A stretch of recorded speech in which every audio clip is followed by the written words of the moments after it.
Assalomu alaykum. Жалпы YouTube көрүүчүлөр амансыздарбы? Бүгүн числоо 13 август 2024 жыл. Нокаттабы тугандар. Үчтөн кийинки курс.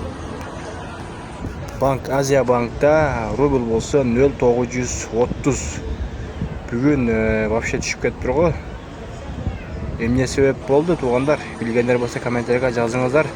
Достор, сөзсүз каналга катталып, лайк, комментарий жазып коюңуздар. Бул биздин жаңы каналыбыз. Албетте силердин колдооңуздар менен ушул август 5000 подписчик болойлу.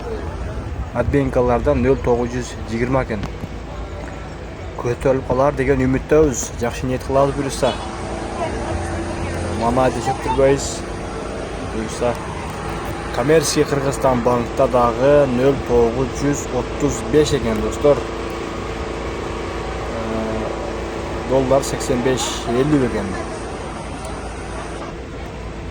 Байчун банкта 0,930 экен.